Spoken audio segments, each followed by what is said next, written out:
Allahumma shalli ala sayyidina Muhammad. Bismillahirrohmanirrohim. Assalamualaikum warahmatullahi wabarakatuh. Allahumma sholli ala sayyidina Muhammad wa ala alihi sayyidina Muhammad. Al-Hikam, pasal 53-54. Memilih sahabat. 53. Jangan bersahabat dengan seseorang yang tidak membangkitkan semangat taat kepada Allah, perilakunya dan tidak memimpin engkau ke jalan Allah apa yang dikatakannya. Syarah. Dalam hadits, seseorang akan mengikuti pendirian kelakuan temannya, maka lihatlah saudaramu dengan siapakah harus didekati sebagai teman. Sufyan Ats-Tsauri berkata, barang siapa yang bergaul dengan orang banyak harus mengikuti mereka, dan barang siapa mengikuti mereka, harus menjilat pada mereka, dan barang siapa yang menjilat kepada mereka, maka ia binasa seperti mereka. Sa'al bin Abdullah berkata, berhati-hatilah, jangan bersahabat dengan 3 macam manusia. 1. Pejabat pemerintah yang zalim, kejam. 2. Ahli qura, yang pejilat. 3. Sufi gadungan, yang bodoh tentang hakikat tasawuf. Ali bin Abi Thalib karamullahu wajhah berkata, sejahat-jahat teman yang memaksa engkau bermuka-muka, menjilat dan memaksa engkau minta maaf, atau selalu mencari alasan. 54. Terkadang engkau berbuat kekeliruan, dosa, maka ditampakkan kepadamu sebagai kebaikan, oleh karena persahabatanmu kepada orang yang jauh lebih rendah akhlaknya, iman, daripadamu. Syarah. Bersahabat dengan yang lebih rendah budi pekerti imannya itu, sangat berbahaya, sebab persahabatan itu mempengaruhi, percaya mempercayai, sehingga dengan demikian sulit sekali untuk dapat melihat atau mengoreksi kesalahan sahabat yang kita sayangi, bahkan kesetiaan sahabat akan membela kita dalam kekeliruan, kesalahan dan dosa, yang dengan itu kamu pasti akan binasa karenanya. Sedang seseorang tidak dapat mengoreksi diri sendiri, kecuali dengan kacamata orang lain, tetapi jika justru kacamata orang lain itu pula mengelabui kita, maka bahayalah yang pasti menimpa kepada kita. Al-Hikam, pasal 55. Zahid dan Rokhib. Tidak dapat dianggap kecil, sedikit amal perbuatan yang dilakukan dengan hati yang zuhud, dan tidak dapat dianggap banyak amal yang dilakukan oleh seseorang yang cinta dunia. Syarah. Kita telah diajarkan keluar dari alam kepada pencipta alam, berhijrah kepada Allah dan Rasul-Nya. Kita diajar supaya memilih sahabat yang dapat membangkitkan semangat untuk berjuang pada jalan Allah dan berbuat taat kepadanya. Hikmah 55 ini memberi gambaran apakah hijrah rohani itu akan berhasil atau gagal. Alat untuk menilainya ialah dunia. Bagaimana kedudukan dunia di dalam hati akan mempengaruhi perjalanan kerohanian. Ukuran amal itu menurut hati orang yang beramal. Apabila amal itu dilakukan orang yang zuhud, hatinya tidak tergantung pada dunia, walaupun kelihatan sedikit akan tetapi hakikat banyak. Karena zahid itu amalnya bisa selamat dari penyakit yang menjadikan amalnya tertolak, seperti riya, mencari kepentingan dunia, tidak karena Allah, dan lain-lain. Sebaliknya amal orang yang rokhib cinta, rakus dunia, amalnya tidak selamat dari penyakit-penyakit yang tersebut.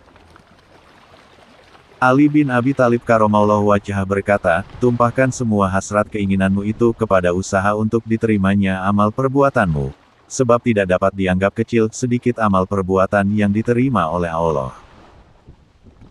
Allah berfirman, Innama yataqabbalullahu minal muttaqin, sesungguhnya Allah hanya menerima amal perbuatan dari orang yang bertakwa, ikhlas baginya, dan tepat menurut ajarannya. Abdullah bin Mas'ud radhiyallahu anhu berkata, 2 rakaat yang dilakukan oleh seorang alim yang mengerti dan ikhlas, tidak tamak rakus kepada dunia, lebih baik dari ibadah orang-orang ahli ibadah sepanjang masa tapi masih cinta dunia. Abu Sulaiman Ad-Darani bertanya kepada Ma'ruf Al-Karhi, mengapakah orang-orang itu kuat taat sampai sedemikian rupa banyaknya? Jawabnya, karena mereka telah membersihkan hati mereka daripada cinta dunia. Andai kata masih ada sedikit cinta dunia, tidak akan diterima dari mereka amal perbuatan itu. Seorang soleh mengeluh kepada Abu Abdillah Al-Qurashi, bahwa ia telah berbuat berbagai amal kebaikan, tetapi belum bisa merasakan kelezatan amal kebaikan itu dalam hatinya. Jawab Abu Abdullah Al-Qurashi, karena engkau masih memelihara putri iblis, yaitu kesenangan dunia, dan lazimnya seorang ayah itu selalu berziarah kepada putrinya. Al-Hikam, pasal 56. Kedudukan amal, ahwal dan makom inzal. Baiknya amal perbuatan itu, sebagai hasil dari baiknya ahwal, dan baiknya ahwal itu sebagai hasil dari kesungguhan istiqomah pada makom inzal apa yang diperintah oleh Allah. Syarah. Hikmah yang lalu mengaitkan nilai amal dengan zuhud hati terhadap dunia. Hati yang menerima cahaya nur ilahi akan mendapat pengalaman kerohanian yang dinamakan ahwal, hal-hal. Ahwal yang menetap pada hati dinamakan makom. Makom inzal yaitu, pengetahuan ilmu yang berhubungan dengan ketuhanan Allah, yang oleh Allah diberikan kepada hati hambanya, supaya hamba tidak mengaku-aku, tidak karena surga atau takut neraka. Jadi baiknya amal itu muncul dari baiknya ahwal itu muncul dari makom inzal ilmu yang diberikan oleh Allah. Amal yang baik itu hanya yang diterima oleh Tuhan, dan itu pasti karena baik dalam segi keikhlasan kepada Allah, dan tidak mungkin ikhlas kecuali jika ia mengerti benar-benar kedudukan dirinya terhadap Tuhannya. Al-Ghazali berkata, tiap tingkat dalam kepercayaan keyakinan itu mempunyai ilmu, dan hal perasaan, dan amal perbuatan. Ilmu yakin, keyakinan yang didapat dari pengertian teori pelajaran. Ainul yakin, keyakinan yang didapat dari fakta-fakta lahir setelah terungkap terbuka. Hakul yakin, keyakinan yang benar-benar langsung dari Allah, dan tidak dapat diragukan sedikitpun, yaitu keyakinan yang hakiki. Al-Hikam, pasal 57. Jangan meninggalkan zikir.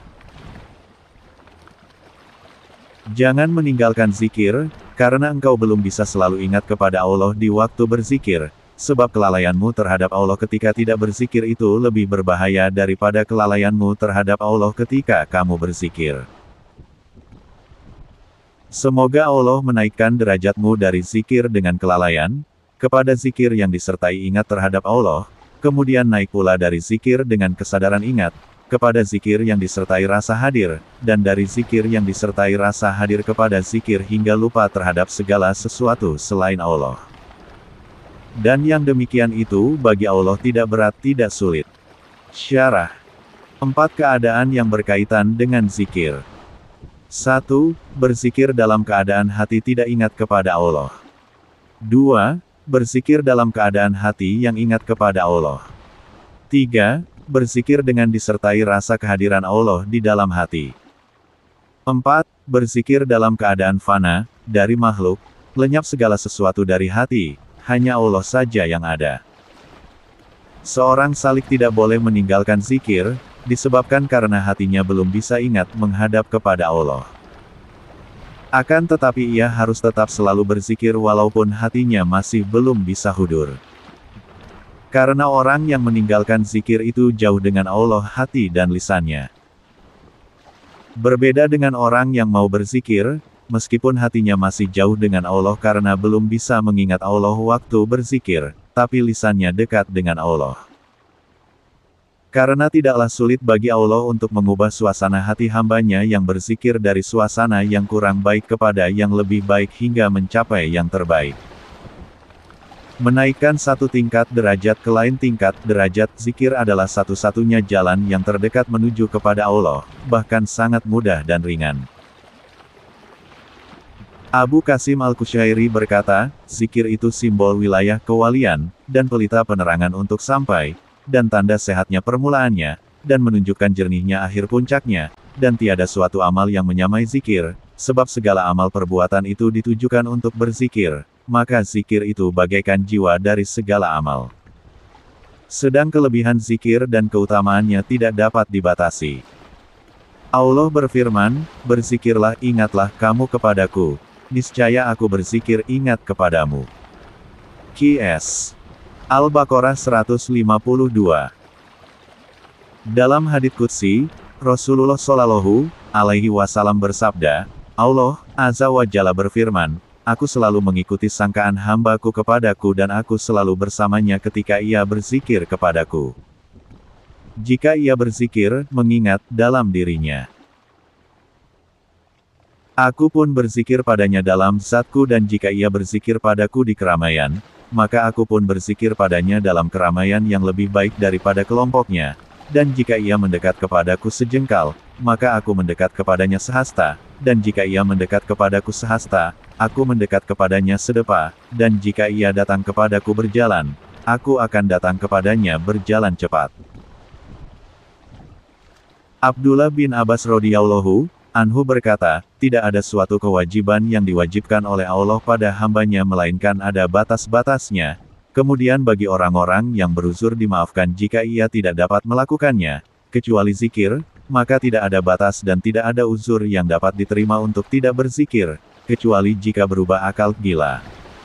Allah berfirman, bagi orang-orang yang mempunyai pikiran, sempurna akal, yang selalu berzikir, mengingat Allah sambil berdiri, duduk dan berbaring. Qs. Ali Imran 190-191. Firman Allah, wahai orang-orang yang beriman, berzikirlah ingatlah kamu kepada Allah dengan zikir sebanyak-banyaknya. Dan bertasbihlah kepadanya pada waktu pagi dan petang.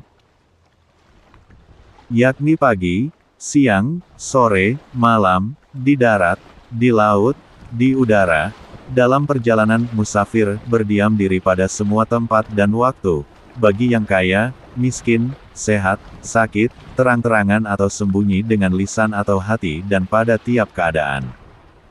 Al-Hikam, pasal 58. Tanda hati yang mati.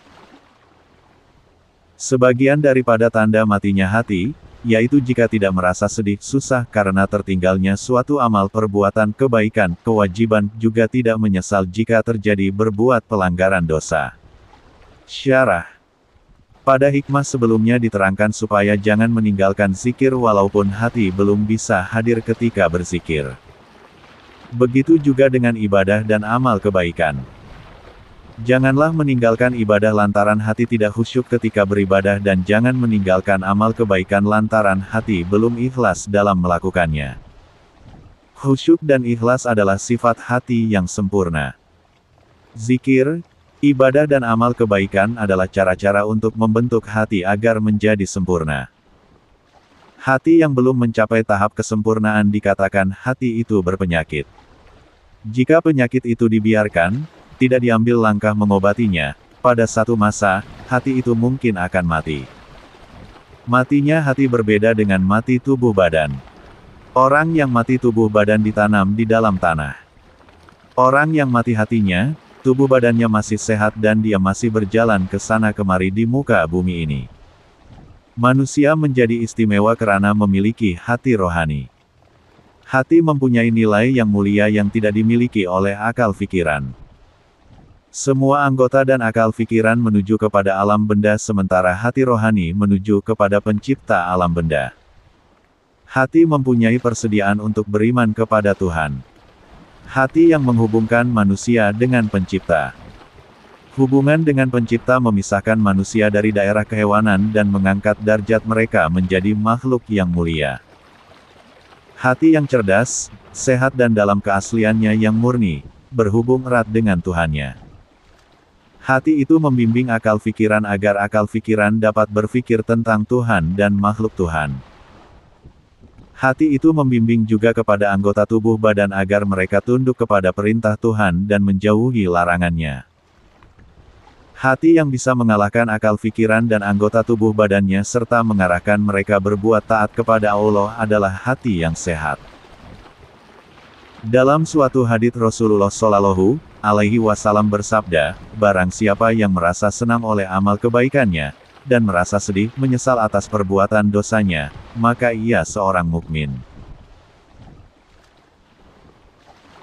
Abdullah bin Mas'ud radhiyallahu anhu berkata, ketika kami dalam majelis Rasulullah SAW, tiba-tiba datang seseorang yang turun dari kudanya dan mendekati Nabi Shallallahu Alaihi Wasallam sambil berkata, wahai Rasulullah, saya telah melelahkan kudaku selama 9 hari, maka saya jalankan terus-menerus selama 6 hari, tidak tidur di waktu malam dan puasa pada siang hari, hingga lelah benar kuda ini, demi hanya untuk menanyakan kepadamu 2 masalah yang telah merisaukan hatiku hingga tidak dapat tidur. Nabi Shallallahu Alaihi Wasallam bertanya, siapakah engkau? Jawab orang itu, Zaidul Khair, berkata Nabi Shallallahu Alaihi Wasallam, wahai Zaidul Khair, bertanyalah kemungkinan sesuatu yang sulit, yang belum pernah ditanyainya. Berkata Zaidul Khair, saya akan bertanya kepadamu tanda-tanda orang yang disukai dan yang dimurkai. Jawab Nabi Shallallahu Alaihi Wasallam, untung, bagaimanakah keadaanmu saat ini wahai Zaid? Jawab Zaid, saya saat ini, suka kepada amal kebaikan dan orang-orang melakukan amal kebaikan, bahkan suka akan tersebarnya amal kebaikan itu, dan bila aku ketinggalan merasa menyesal dan rindu pada kebaikan itu, dan bila aku berbuat amal sedikit atau banyak, tetap saya yakin pahalanya. Jawab Nabi Shallallahu Alaihi Wasallam, ya itulah dia, andaikan Allah tidak suka kepadamu, tentu engkau disiapkan untuk melakukan yang lain daripada itu, dan tidak peduli di jurang yang mana engkau akan binasa. Berkata Zaid, cukup wahai Rasulullah, lalu ia kembali ke atas kudanya, kemudian ia berangkat pulang. Semoga bermanfaat. Allahumma sholli ala Sayyidina Muhammad wa ala alihi Sayyidina Muhammad. Wassalamualaikum warahmatullahi wabarakatuh.